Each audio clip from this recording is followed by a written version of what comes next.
Let me tell you what it is. There's no hardcore stickers on my boat. There's no nothing yet. So when I get some hardcore stickers and stuff on the boat, maybe we'll decide to take them to the good spots. Because then it will be hardcore enough. Oh, let me tell you something. I'll have that boat painted yellow and black by the end of the day. It'll look like a bumblebee cutting across the water. It'll look like a bumblebee coming across the water. You want hardcore, I'll get you hardcore. That'll be fine. We'll get a nice sticker for the center console.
Kill the birds.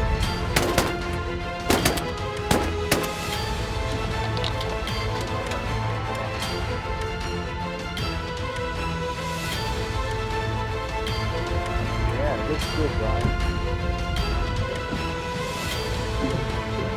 Kill your birds, boys.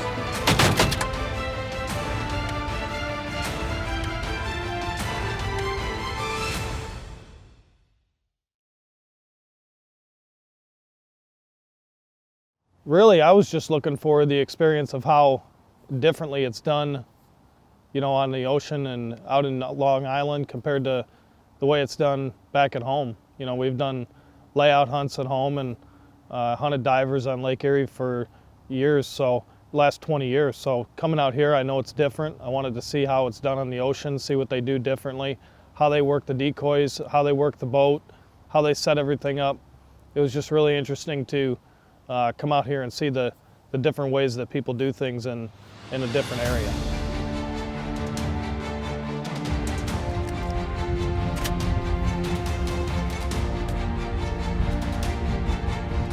Kill the birds.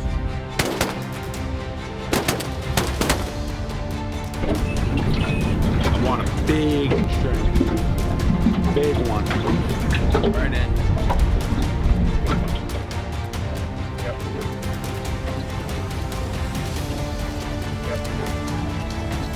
Sometimes you have tide coming from northwest where you have incoming tide, so you have to pin your boat, which is one anchor on the front, one on the back to keep you, because the wind wants to pull you this way and the tide wants to pull you this way, so you got to keep that boat kind of, you know, sideways to the decoys. And if you go through a tide change, now you're back on running the other way, and your decoys will swing the other way automatically because you're anchored at both ends.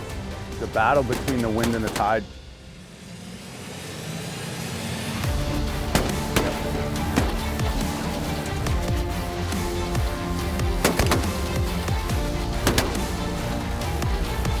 Coming back around, coming back around.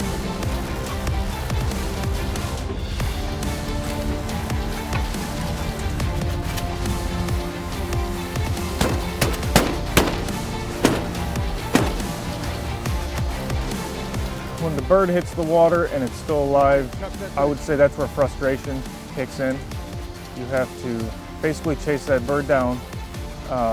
While he's diving, he could pop up anywhere around you. So you have to be ready.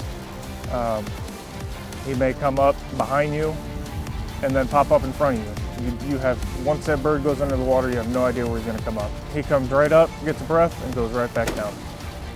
That's a whole nother challenge in itself. Yeah, good scoop, Brian.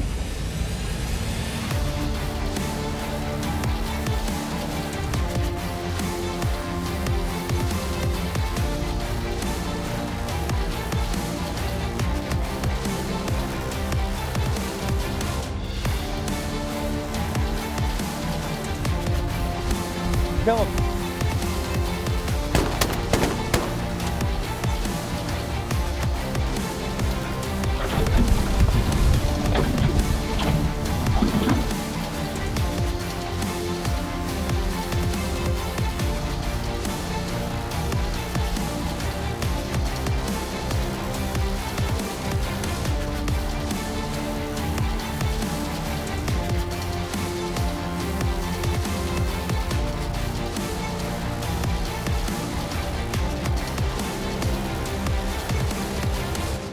The speed of the bird, the waves, the open water, just a variety of things. You know, not used to shooting in big waves. You know, and some days we're shooting in 6-footers, some days we're shooting in 2-footers. You know, it just depends on the wind conditions and the tide for the day.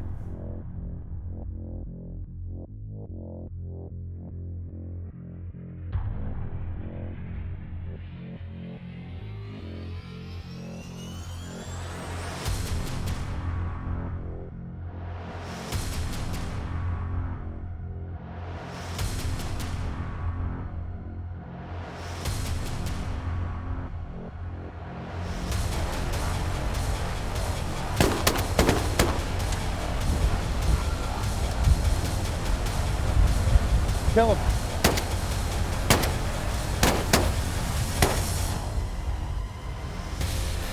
The hand.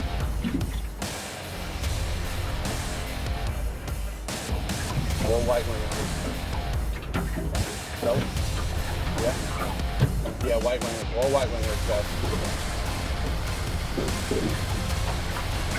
Kill the bird.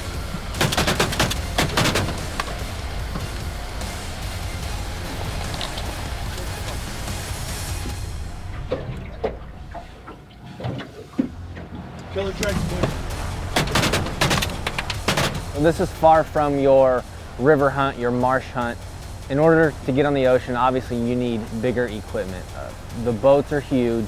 You've got to deal with 4, 5, 6, probably even at times 7-foot waves. So you need a big, heavy boat. You've got to have the line that will withstand the fight of the current and the fight of the tide. So I think this week we were using weights on the end of our decoy lines that were over 100 pounds. You've got decoys that are built like tanks, made out of cedar blocks, because when these birds get shot and wounded and they hit the water, they require basically instant follow-up shots. So the likelihood of decoys getting shot is very, very, very high.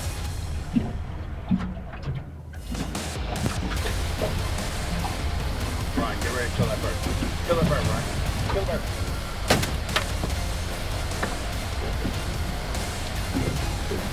Kill your birds, boys. You know, back at home we shoot a lot of redheads, cans, bluebills. I grew up on that on the Great Lakes shooting them, and they're really pretty birds. And a lot of people say, well, why are you going to go out to Long Island? Why would you go out to New York to shoot, a scoter? Why would you go out there to shoot just that black duck that doesn't, it doesn't have any characteristic to it except for the color on their beak? But I'll tell you what, once you get one of those ducks in your hand and you can see it up close, any of the three is probably one of the prettiest birds I've ever seen, especially that Surf Scoter.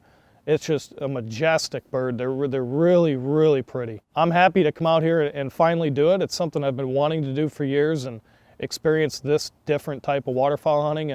And I wouldn't have appreciated how pretty these birds actually are if I hadn't come out here to do it. It's definitely something that everybody should put on a list to come out here and see them.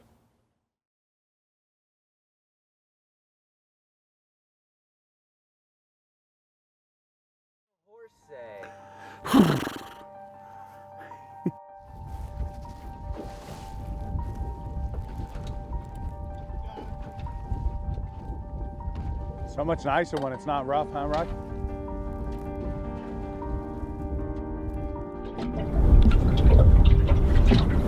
Yeah? You look like you had something to say. I have nothing to say right now. See those decoys, they make that one final raise, they pick their spot, and then they just lawn dart into the decoys. It's unlike any kind of duck that I've ever been a part of. Watching them work, it's a cool experience, and they do it right when they do it.